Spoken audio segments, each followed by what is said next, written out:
Cheers. Morning. Cheers.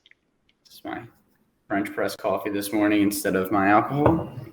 I have leftover noon sports drink. I Oh, ran a little while ago and finishing up rehydrating. you did a morning run. Yeah, I've been doing that recently. Nice. It's just easier just waking up, going, especially because it gets so hot at night. Yeah. All right. So we have an official name. It's What You Should Know. This is the What You Should Know podcast. We're going to tell you what you need to know about whatever. And today we're talking about the Olympics. This year, they are being hosted by Tokyo, Japan.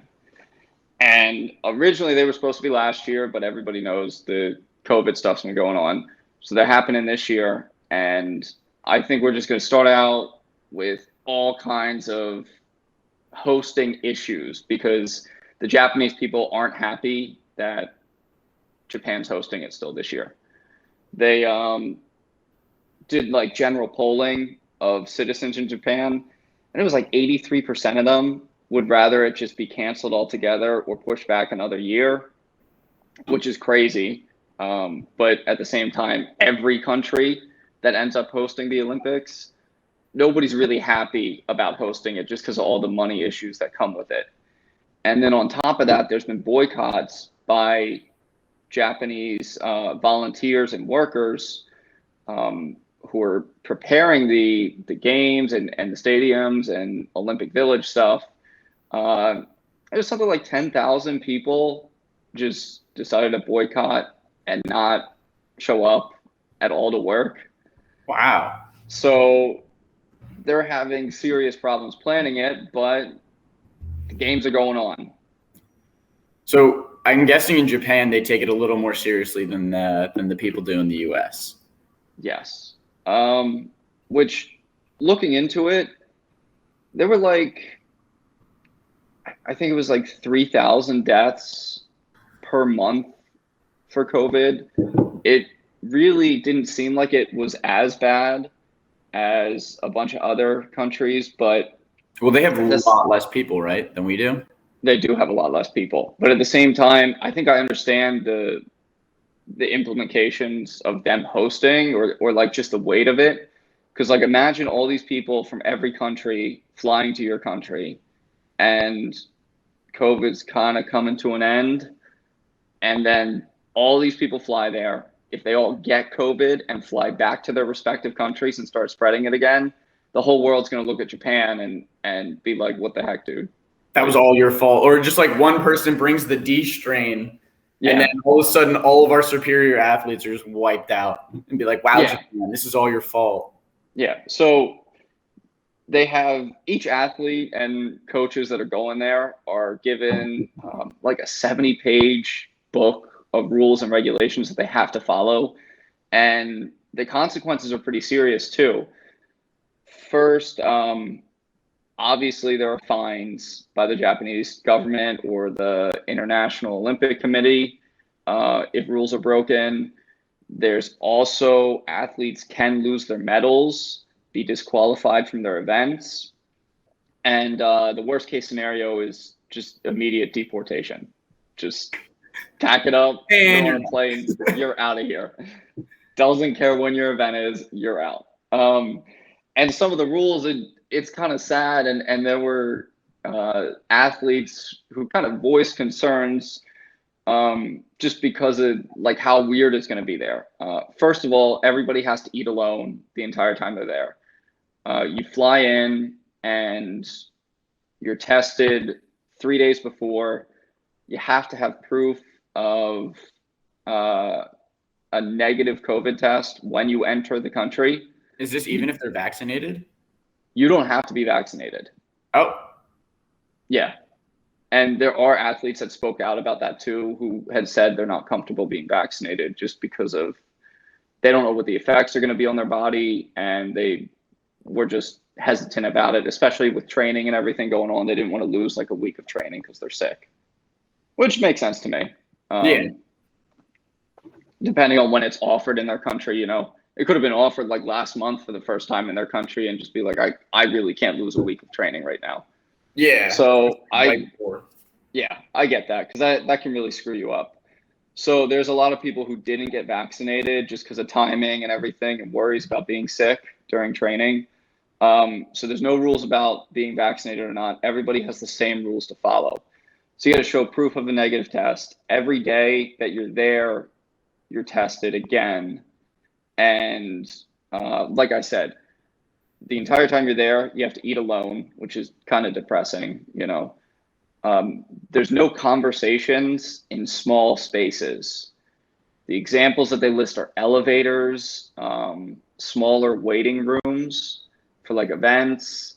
You're not allowed to have conversations while in the car with anybody. Does Have that to be include masked. your team? Or is this like everybody? Does it include your team? This is in general. Oh, what about coaches?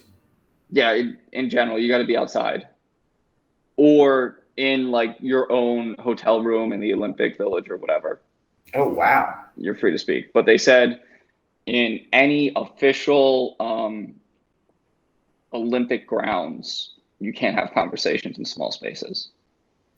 But they're not allowed to leave to go see the city at all. Like they're confined to the Olympic Village and wherever their event is. This sounds like Firefest. Yeah. Was that they're gonna show up? It's the fake concert where like they're just telling everybody to show up, and then all of a sudden they got there and like everything was just terrible. That's what I'm picturing is what's gonna happen. Well, that's what I'm picturing too. I mean they said like no speaking in cars, and then what other people are upset about? Well, first of all, there's no spectators, which sucks. That's terrible. I mean, well, then there's no money in the Olympics either, except for like TV. They make a lot of money from TV though. Yeah, okay. But merchandise and stuff like that, I feel like when you're at the Olympics, so many people would travel to Japan to go to the Olympics. Exactly. Like so, but the real person who's hurt from that, I think, is the hosting country, because the International Olympic Committee is just like part owners and everything. So they get ad revenue from NBC, and they give some of the money to the hosting country, but they don't really lift the burden of preparing, hiring workers, and making sure everything's ready to go. They just kind of like coordinate and collect money. So, I feel like, yeah, that sucks. And if I were Japan, I would definitely not want to host. I'd be like, well, it's just high risk and little reward. That's why no country wants to host. France 2024. Yeah, but it was down to France and LA. I think it was LA. Not positive on that, but France and LA, and both of them really didn't want to do it, and all these countries basically host it just to like get out of the way, you know. Yeah. Because then you're off the table for hosting for a while. I'll just take the hit now and then save myself 4 years of trouble. Yeah. And then on top of no spectators, other athletes, they have to be out of the country within 48 hours of their event. Oh, wow. So you can't like cheer on your teammates or anything, which kind of sucks because, I mean, if you're doing the same event and you lose in prelims and then there's semifinals and then finals over the course of a week, you might live with these people that make it to finals and that's your whole life, but you can't even. You're not talking to them. Yeah, you're not talking to them also to begin with. You can have a phone call in separate rooms, right? Oh, there's just no way people follow that. I'm sorry. There's no way. Well, no, and people are upset because the whole Olympic Village atmosphere is gone, which is just one big party. Like, let's dive into that. like, yeah, you want to say something? Yeah, I'm pretty sure that was the Olympic orgy is what they used to call it. And they gave out like free condoms because so many people were just going at it. Everybody's in like their prime of their life, super stressed out. peak athletes. It's like, all right. Finish your event.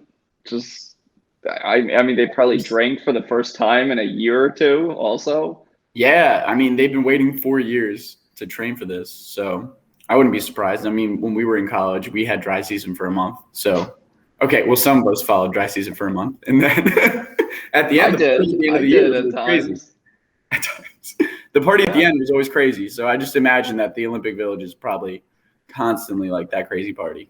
Yeah, 4 or 5 weeks of being dry, and it's like you're going crazy because you're so excited to have a party or something. Can't imagine that. Yeah, no way. No. And you're in a foreign place too, which just adds to the excitement. It does. Yeah, it's like going on vacation, except you just competed at like your top event, and now you're like, all right, let's celebrate, and I get to be somewhere cool. Except this year, there's going to be none of that. Yeah.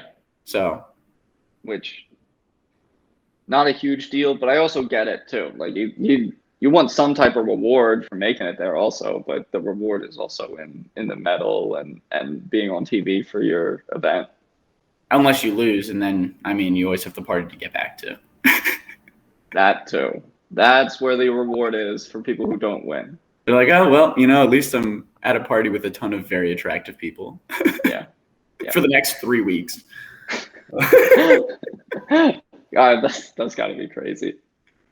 All right, so are you ready? I think I'm gonna cover some of the events and some more. Yeah, go for it. Let's talk about it. I'm just gonna start spitting some facts about this Olympics. I'll start off with the modern Olympics. Started in 1896. That was like the first modern one.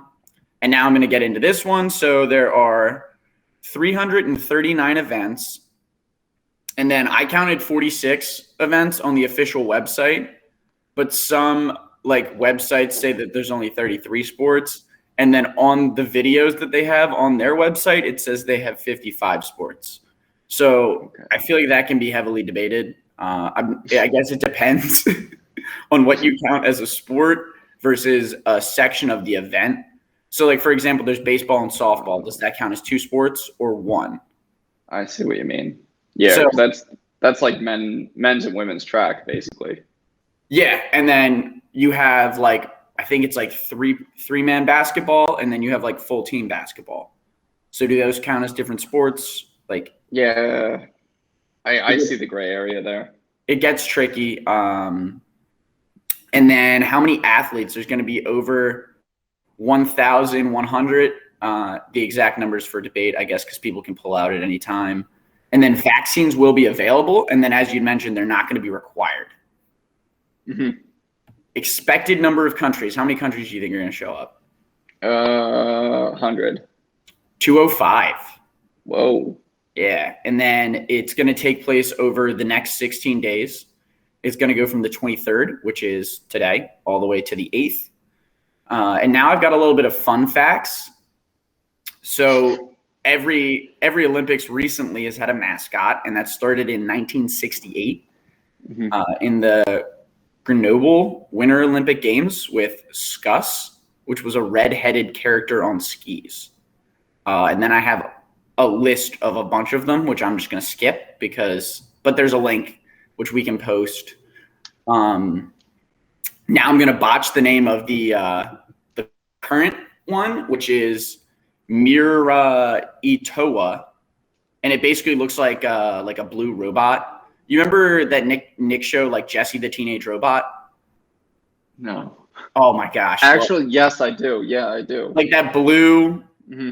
That's what this looks like, and it comes from the Japanese words Miraya, which means future, and Toa meaning eternity, representing the wish that the 2020 Tokyo Olympic Games will lead to a future of everlasting hope in the hearts of everyone around the world.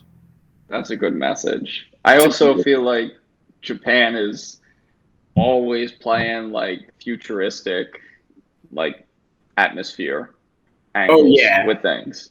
For sure. They're like in the movies when you see like the futuristic, like tech kind of future, I feel like Japan's like, we trying to get there right now. Oh yeah.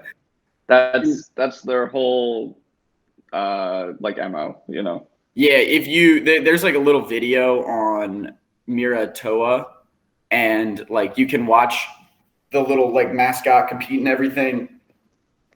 It's pretty cool. And then Summity is the Paralympics one, and it's basically a pink Jessie the Teenage Robot as well.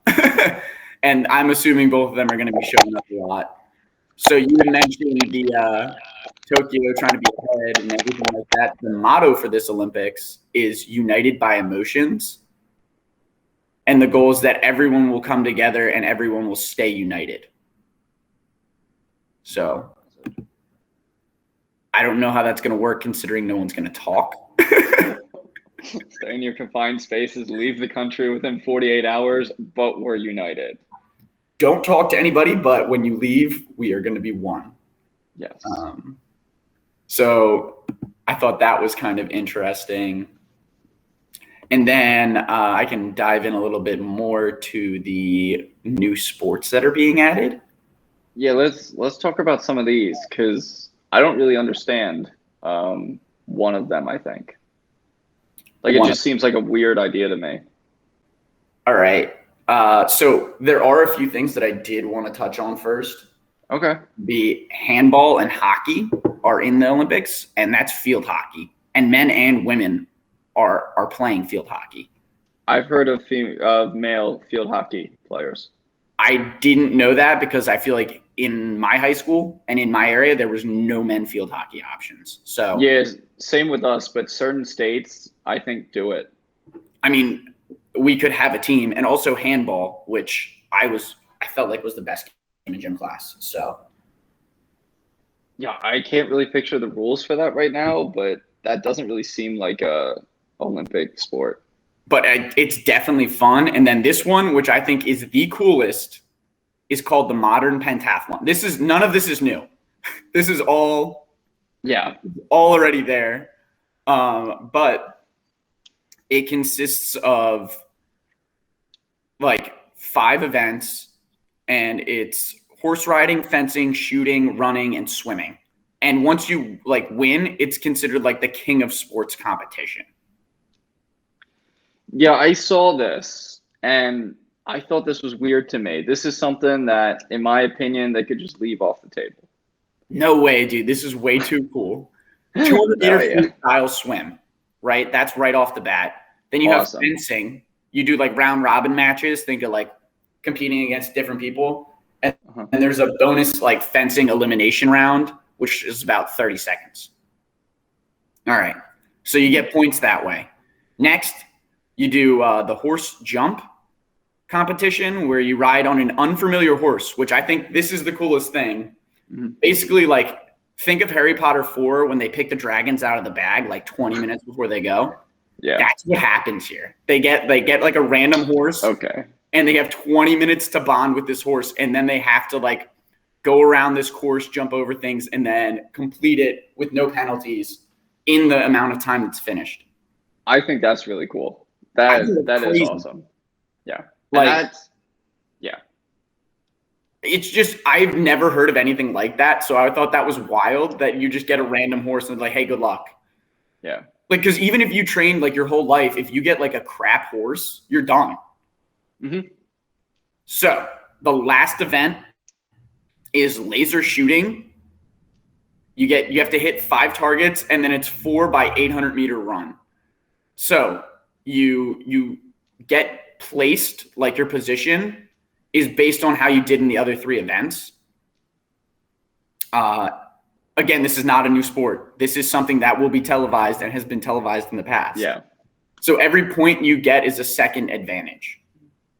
So basically everybody's starting at different times, and then you do 4 circuits of hitting 5 targets that are 10 meters away, and then you run the 800. And then you must hit all the targets within 50 seconds. I guess there'd be a penalty afterward. I just feel like I don't know why. It just seems like way too extra for me. See, I think I don't know how because it must not be that popular. It's not a US thing at but I think it's sick. I get where they're going with it, and it's a cool idea, but it's just, I don't know. I don't have any interest in watching it. I will definitely be watching this. I'm sure you will be. Yeah. All right, now we're going to talk about the new sports. So I went in deep on the new sports. So we have surfing, and this is going to take place on real waves at Shirahihara Beach, which is about 40 miles outside of Tokyo. This is apparently heavily debated by surfers because nobody's going to get the same wave, right? Every wave is going to be different. So a lot of the times surfing competitions have been argued that they should be taking place in a wave pool, but like the true surfers, they hate that because they're like, that's not how the sport was made. That's not how the sport's supposed to be done. Yeah, the wave pool is a dumb idea. I agree. It should be at the beach. Yeah. So surfing was popularized by Duke Kanemaku. Like I'm going to mess that up. But it was created. He's considered the father of modern surfing, and he was from Hawaii. He won 3 gold medals in swimming at the Stockholm Olympics in 1912. Wow.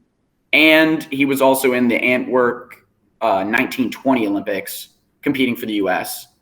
And when he was like on the podium, he mentioned that he wanted to see like the Olympics accept surfing. And that was back in 1912. Wow. Over 100 years ago, this guy was like, I want to see surfing.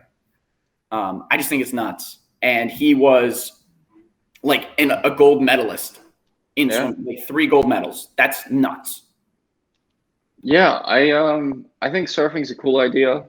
I feel like half of the sport though also is the randomness of the waves, right? Like the thing is, it's not random if you're really good at it, apparently, because you can read the wave.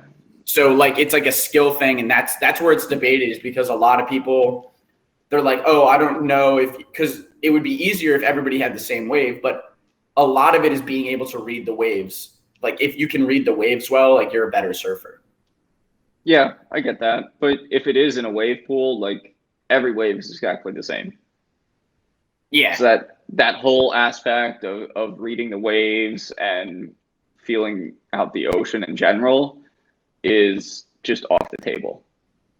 Which you could argue is good, or you could argue is worse. Why would you argue that it's good? Because I think it's worse if it's in a wave pool and off the table. Because you think it's good if it's in a wave pool? No, I think it's good if it's in the ocean. Yeah. I think it's worse. Everybody's judged evenly, right? So every wave's the exact same, so everybody's judged evenly. Everybody gets a fair shot. But I can't really argue for it because I don't think that's a good idea. Yeah, and like I see the fairness issue, but I mean, being that like all the waves are just programmed by some computer, it's like every single person has the equal opportunity to know exactly when it's going to come, how it's going to break, how high it's going to be, you know? Yeah. And I get it. Like somebody might get like just a crap, whatever, 2-3 minute, whatever session in the ocean. But so I get that that's unfair, but. So they actually get 30 minutes in each heat. Oh. So it's not like, oh man, there's no good waves in like you're there for a half an hour. The max amount of time like surfing waves you can do is 25, and they're just going to take your top 2 scores. So yeah, you have 30 minutes to hit as many, like I guess 25 waves, which is, I feel like more than, that's a less than one every like minute and a half, but still 25 waves is, I think, more than enough. I agree. Yeah, I think that's fair. So in surfing, there's 2 boards, and they're going to be using this short board, which is apparently better for like maneuvering. Yeah, I think the longer ones, like it's harder to turn that stuff, you know? Yeah. It's like turning a bus around a corner versus like a little sports car. Same thing. All right. Right? Like makes sense. Yeah. How it's going to work. I already mentioned the waves and the score, how many minutes it is. There are going to be initial rounds with 4 or 5 people heats, and then the main round's going to be 2-person where the winner advances to the next round and the loser's eliminated. When each wave breaks the peak, which is like the steepest part, athletes will position themselves at the peak and then into the wave. They can choose when they want to go into the wave. When more than one athlete are going on the same wave, you want to make sure you're on the right side because the person who's on the right has the priority, or like the person who's closest to the wave, the peak. Yeah. Does that make sense? Yeah, it does. All right. There's going to be 5 judges, committed and the degree of difficulty. Like if they commitment and the degree of difficulty, I guess, is one of their judging. Innovation, progressive maneuvers, combination of major maneuvers, variety of maneuvers and speed, power, flow, and the maneuvers do not have prescribed scores. So I guess it's kind of like up to the person's choice, like the judge's point, like score. Does that make sense? Yeah. Yeah. Right. Now I'm going to go over some of the tops because this is brand new. So if you're watching it, you're going to be like, who should I look for? John and Kelly Slater from the U.S. I've heard of Kelly Slater. Those two, they're like World Surfing League champions. Then we got Mick Fanning and Joel Parkinson from Australia. Gabriel Medea and Adriana. I'm not going to say their last names because I'm just going to botch them all, but those two are from Brazil. Then there's some other people that have been known to be really good, which would be Kolohi from the U.S., Italo from Brazil, Jordy from South Africa, and Kanoe from Japan. I'm thinking Kanoe, whatever. The Japan guy, I think he's going to be a sleeper. I think it's his home country. He's going to step up. He might. And then for women, it's just typically been dominated by Australia and U.S. Carissa Moore from the U.S., Stephanie and Tyler from Australia. And then other women are Sally from Australia, Lakey, and Caroline from the U.S., and Tatiana Webb or Watson Webb and Silvana from Brazil. That's your go-to if you're looking at surfing and you want to sound like you know what you're talking about. Just be like, oh man, John's going to win, or Carissa. I would just lean into that. I was at a bonfire the other day, and all these people were from Hawaii. They were visiting, and I was like, oh yeah, what do you guys think of John? And they went nuts. So it worked. I've already tried it. That's hilarious. All right, next event is going to be sports climbing. So there's going to be 3 different types of climbing all in one. And the final placement is determined by multiplying all your scores together. Athletes are going to be kept away from the walls. So basically you're going to be staying in your own room until you're up. And this is to take away the advantage of reading the wall before you get there. Mm-hmm. And everybody's wearing small climbing shoes. So the 3 parts are speed climbing, bouldering, and lead climbing. What do you think? Oh, we'll get to that later. So 2 athletes for speed climbing go side by side on a 15-meter wall, and they see who can climb it the fastest. Okay. It's a 95-degree wall, and then winning time, so you can tell whether or not someone's good. For men, between 5 and 6 seconds, and for women, 7 and 8. Wow. You ready for this? If you false start, you're instantly DQ'd. Wow. So that sucks. That does suck. Bouldering. What do you think this means, Shawn? Climbing up boulder-type walls. So the goal of bouldering is to complete the highest number of routes. And routes are known as problems. And it's only a 4.5-meter wall. There's a limited time, and then there's difficult routes. More routes are more difficult than others. So you're trying to get a bunch of routes in. What do you mean routes? So different ways that you can climb the wall. So when you go to a rock wall and you see the blue stones, you got to follow the blue stones, and then you got the green stones, you got to follow the green stones. Yeah. I think that's what it means. Okay, that's kind of what I was picturing. All right. And the only way that it officially counts as completed is if you touch both hands at the top. Like both hands go to the top rock. That means you've completed the route. Okay. On this one, a big way that you can tell is there's going to be no safety ropes. And you get more than one try if you fall. All right. Now, it's 4.5 meters, though. So, like, what's that, Yeah. 20-ish feet? Yeah, but I don't think, like, I think most people probably fall early. That would be my guess. I don't know. Yeah, I don't know. Either way, like, they'll It's probably going have to hurt, padding. but I don't think you'll die, which is why Yeah. I think you can do it without ropes. Yeah. We have lead climbing next, which is basically they climb as high as you can in 6 minutes. And the wall is more than 15 meters. So this is what they say is focused on endurance and technique. And then you click in as you climb to record your height. So basically, like, you climb up, click in, and that's how they'll know how far you've gone. And if two people hit the same height, the person that gets to the top the fastest wins. So I think anybody who legitimately climbs mountains and stuff and does like free like rock climbing is at a disadvantage. So I feel like this should just be like indoor rock climbing specifically.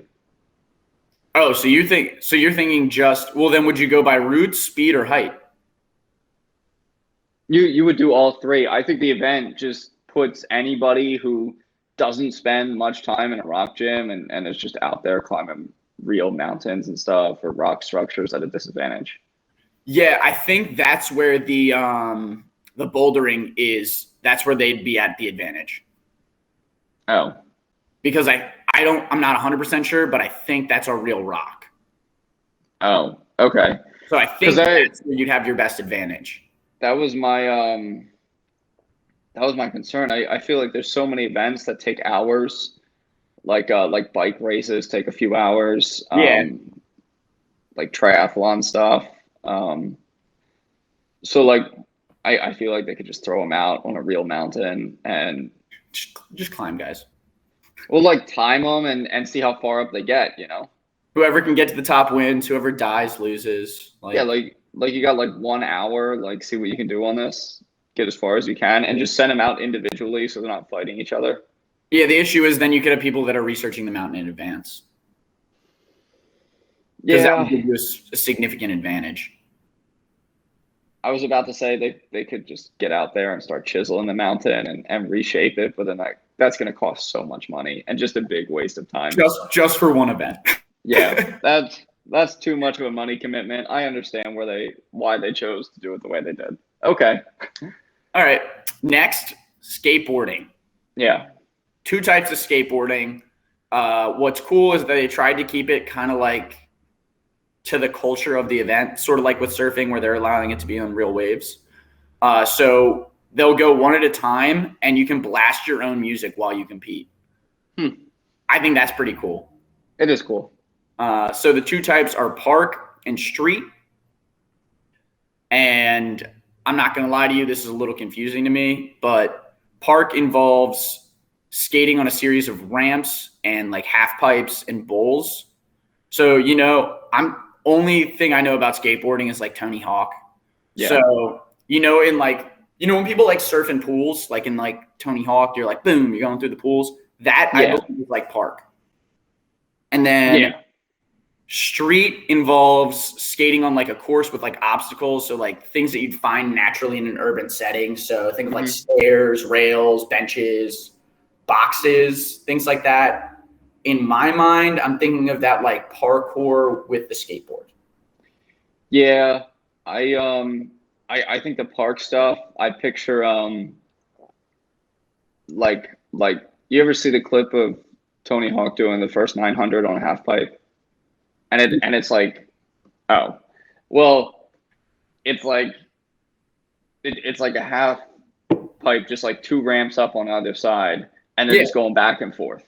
And it's like 15, 20 feet high on either side, Yeah, so I think that's going to be like part of it. And then you've got the bowls, and you can choose kind of like whatever you want. So think of like an actual skate park, I guess. Yeah. I think street sounds cooler. but again, I don't skateboard, so I know nothing. And then you're going to use those like different things to try and do tricks. And then for both of them, judgings will be scored on speed, difficulty, originality, timing, stability, and the flow of the performance. The skill that they'll be looking for would be midair suspended, like suspended in midair tricks. That makes sense to me. Yeah. Now we're going to move to karate. There's 2 types of karate. Two disciplines are being added. It'll feature 80 athletes with 10 competing in 8 events. So two men's and women's kata and 3 classes for each men and women in kumite events. So now I'll describe what each of those are. So kumite is grappling with hands. So this is like your typical fighting. Apparently there's 8 different types of kumite. I'm definitely botching. I should have looked how to say that. It's all right. And it's like a sparring discipline, and there's going to be 3 weight classes. So basically how it works is there's punching and kicking techniques that are allowed to the head and abdomen. Yeah. And then the fights are in an 8x8 meter area. Like think like a square. In some tournaments, face contact is allowed, limited to senior practicers. So I'm assuming, which everybody's going to be a senior practicer. So I'm assuming it's going to be allowed in the Olympics. Yeah. First competitor to take 8 points overall wins, and they have 3 minutes. If it ties, it goes to the first person to ever score a point. Okay. So how points work? You get 4 warnings, and then you lose the match. So you can't hit below the belt. You can't hit someone while they're down without trying to have, like, knocking someone down without trying to hit them down. So, like, you can't, like, sweep a leg or anything like that. That's not cool. Yeah. So you get 3 points for kicking in the head or neck or using anything when they're down. So if you knock them down naturally, then you're allowed to just beat the heck out of them. Really? I think so. That's kind of the way it was written. So I didn't do karate. I did taekwondo, and I did like 1 or 2 competitions when I was a kid, like elementary school. I might have been like 11 or 12 years old, and there was a kata section where I did that, and that was just like basic like form, like movements, like a yoga flow type thing. That's literally the next thing that got added. It's literally like basically a yoga flow, but with the fighting moves. Yeah. And then we did one where it was like that kind of fighting thing, and it was the same type of rules, but because we were kids, it was basically just abdomen you could hit, and you couldn't hit anybody while they were down. Like the way you get a point is if like you did like a clean, like solid hit. Like if somebody hits you like in the chest and you go down, that's going to be a point for the other guy. And they're just going to pause it. It's just going to be like break, like that's 1, nothing. You get back up, 3, 2, 1, go at it again. And I think it's probably going to be similar. I don't think they're going to let them it's not MMA. I don't think they're just going to beat the heck out of the guy while he's on the ground. Yeah, because MMA, the point is to knock them out. So that's why they beat them up when they're on the ground. Because like if you get a knockout, you win. So that's why like guy goes down, you just go right for his head. But Taekwondo has been in the Olympics, and I remember watching it as a kid, and that was kind of how it was done. But then I also know like stuff like jujitsu's in the Olympics, I'm pretty sure, and that's like get the other person to tap out. I think judo. I don't know. Yeah. Okay, I don't know. It might be judo then, but the whole point of stuff like that is to get them to tap out, like different holds. Get them. Yeah. So just finishing off the points, it's a kick to the belly, side, or torso is 2 points, and 1 point for punching the head, neck, belly, side, back, or torso. You'd mentioned kata, which is the next one. So we pretty much described it. I thought of it was like more like form drills, right? I guess. Yeah, I guess it's kind of like preset. So like there would be like each like belt and rank in at least Taekwondo. It's usually the same across all of them. The Yeah. difficulty goes up where it incorporates different techniques and stuff. And it's basically like a memorized flow of kicks, punches, sometimes blocks. But a lot of the time, like, you gotta like be powerful while you do it. So they're looking for just strength, like power, and just like being able to hold things in like a strong, powerful position, you know? Strength, speed, and balance. Mm-hmm. You could be a judge. Probably not. So From there's my 2 forms that are recognized by the Karate Federation, okay, which are going to be allowed to be used in the Olympics, and you're not allowed to use the same thing twice. So I guess that means there's 102 of those routines that are recognized, and you're not allowed to do the same one twice. And then each event will have 10 competitors. 7 judges scored from 5.0 to 10, 0.2 increments for the scoring. You'll take the 2 highest, and the 2 lowest scores will be taken out. And then the rest will be added, which is weighted 70% for technical points and 30% for athletic points. okay, In the case of a draw, you will perform another kata. yeah. And That then, like you said, stance, technique, situational movements, timing, correct breathing, focus, and performance. Baseball and softball are being added as well. I mean, everybody kind of knows the rules. That's not exciting. Yeah. Fun thing about this it is the most new athletes: 144 men and 90 women. Wow. Yeah, and that's it for new sports. The last thing I wanted to add: breakdancing 2024. See you in Paris. Is that really being added? Yeah, it just got approved, like January. Breakdancing Wow. 2024. All right. So 10 sports have completely been removed from history: croquet, cricket, jeu de paume, polo, rackets, tug of war, lacrosse, and motorboating. Golf. Nobody is missing out on tug of war. Nobody cares. I don't know who the athletes are that are doing tug of war, but I think that was like a track thing.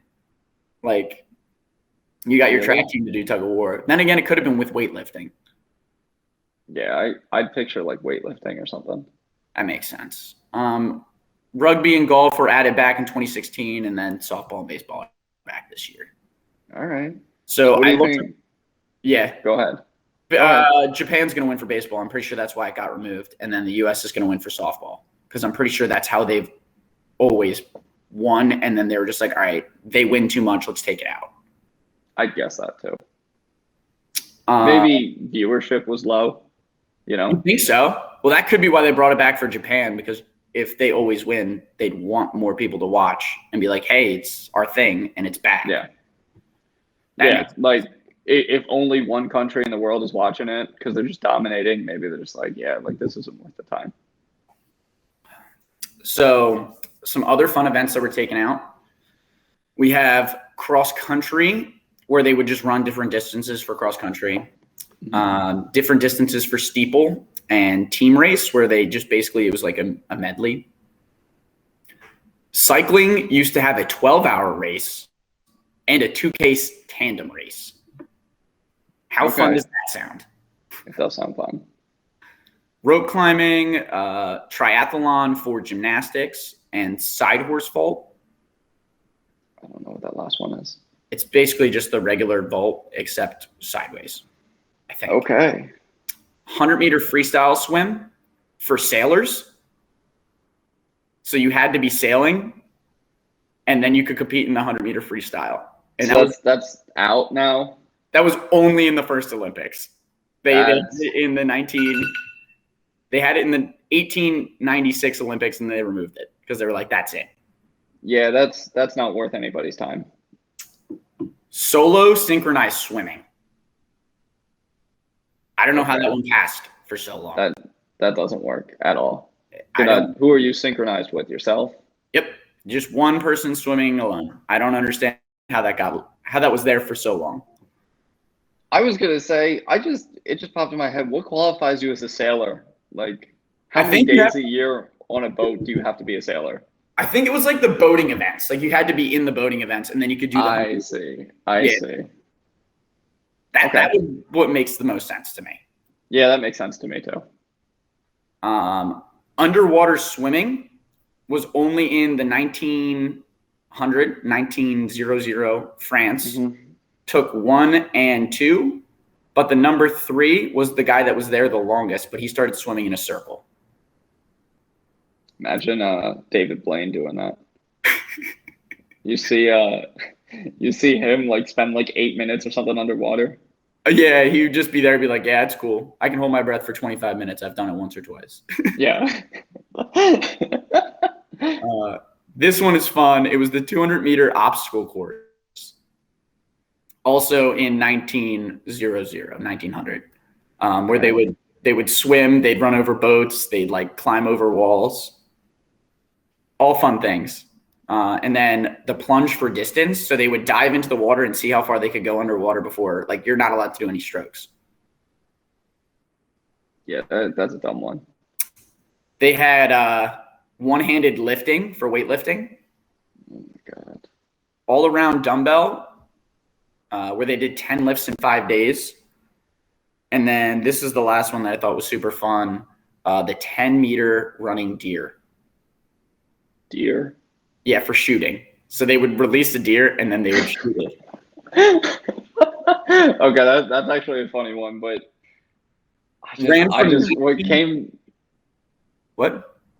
what came to mind was releasing the deer and just having like a big shotgun that just sprays out in one shot. Hunting it down, just going for it. Yeah, like I get back then it was probably like a rifle where you got to load a single bullet or whatever and cock the gun so it's ready and you get one shot. But now just I just picture like one shotgun just splattering like 2 deer because it's like 5 feet in front of you. That's horrible. I'm sorry I said that. That's horrible, but that's what came to mind. That's so fun. Yeah, it was in the Olympics for 40 years. Like Oh wow. It was like a very much a real event. And then I think it probably got like attacked by PETA, if I had to guess. Yeah, I'd guess that too. That's all I got for events. I just thought I like was looking through those and there was literally a list of like over 100 and I was like, I got to pick out these because they're hilarious. Yeah, those are pretty crazy. I can't believe some of that stuff. The sailor 100 meter, that's gonna stick with me all day. Like, what's the deal? Who's to say like somebody does like a swimmer just doesn't qualify or qualifies to be a sailor, throws the event away and just knocks it out of the park, takes home the gold medal and the money that comes with it. Think about it's basically like a tankers relay. Yeah, exactly. Like they were just like, what can we do? And all the sailors were like, yo, I can swim the 100 pretty fast. And they're like, all right, fine, we'll just throw them in the 100 free. Like whatever, we'll see what happens. Yeah, exactly. You want to wrap it up with what we think the future holds for the Olympics? All right. Like I feel like there's been so much controversy about people not wanting to host the Olympics, and I feel like every time this comes around, we always like. Did you ever see the pictures of Rio afterwards, where it's just all these abandoned, trashed facilities? No. You didn't see that? Oh no, I haven't seen that. So every time like they get hosted, every Olympic Village, all the stadiums, they just end up abandoned. And like in Brazil, like homeless people were like basically living in some of the stadiums. Like, I don't know, like it just, they abandoned them. They peace out. They're gone. I went to Australia and they re-established I think this was in Australia. They fixed the Olympic Village and made it so like it could be like low-income housing. That's a good idea. And I think London uses like some of their facilities still, like the stadiums, but I just feel like nobody wants to host it. I think the main thing going forward in the future, it should like really be contained to like a few cities, you know? Yeah. Well, I feel like then they could just recycle it. Like use Well, the yeah, that's the one. point. Like you're wasting so much resources. You need so many temporary workers too. Like everybody who works there has a job for what, 1 year to prepare for it, and then like 4 weeks, and then it's just you're out of work. Yeah, I guess it'd be like construction workers get like it's a boost to their jobs, which is great. Like it gives them like if they contract it out, you know what I mean? Yeah. So it'd just be more work. I don't know. That is kind of But difficult because like people do just like once it's over, you're like, all right, that's it. That's all we got. yeah, but like you could hire like it could be like a whole like tourist attraction too type thing, Yeah. where if it's and I saw arguments for places that have facilities already to constantly do it, like London, LA, Sydney, or like Beijing. But then I also saw arguments for like Athens, Greece, to just host it permanently because that's where it started. Like the original like hundreds of years ago, like Yeah. Olympics was like a Greece type thing. I like that. I So feel like that would be great because then it's like, hey, this is just where it is every year. And then yeah, it'd be great for tourism because everybody would just always go there.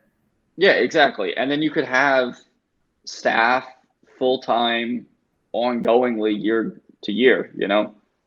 It wouldn't Yeah. be as much staff. Like there would still be seasonal workers, but at least it wouldn't be like Japan has like 80,000 people working to get this thing ready, right? And 100% of them come September are out of a job, Damn. which sucks. Yeah. And I mean, if you keep it in the same country, obviously most of like the temporary workers to run the show, they'll probably be out of work, but you could probably cut it down from 100% of people losing their job after the Olympic Games to maybe 70% That's a win. losing, or maybe you could keep like 50, 60% of the workers full time, if it's that big of a tourist thing. And Yeah. you have ongoing construction to maintain things so that the buildings don't fall apart. I feel like that'd be better. Yeah, well, they could just use better materials because I'm pretty sure with the Olympic Village, they just build like a crappy thing so it falls apart, like made out of cardboard. Yeah. Or you could also even use like the Olympic Village as hotels. Oh, Like true. people would love that stuff. Like stay in the same area as your favorite Olympian. Yeah, people would eat that shit up. Yeah. All right, who do you think is going to have the most medals? United States. I'm going to go U.S. and then I'm going to go Japan because You think Japan? I think they're being slept on right now. That guy from surfing, he's going to come up, guaranteed. Who do I think is going to be the next most amount of medals? I'm going to say China. Oh, yeah, probably China. All right. Well, Okay. I'm going Japan for third. Okay. Just based on population, China will probably get more medals. Yeah. That's why I guess China, but I feel like the United States has been pretty dominant for a long time. Yeah. All right, you got anything else? That's it. Cheers. One last thing, we do have an email address. It is the WYSK podcast. Or is it just pod? Podcast@gmail.com. Yes. And the WYSK stands for what you should know, and that's what you should know about the Olympics. And what you need to know is our email.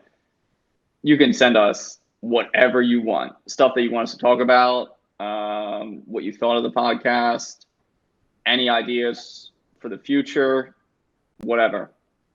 Thanks. That's what I got. Thanks, guys. That's what you should know.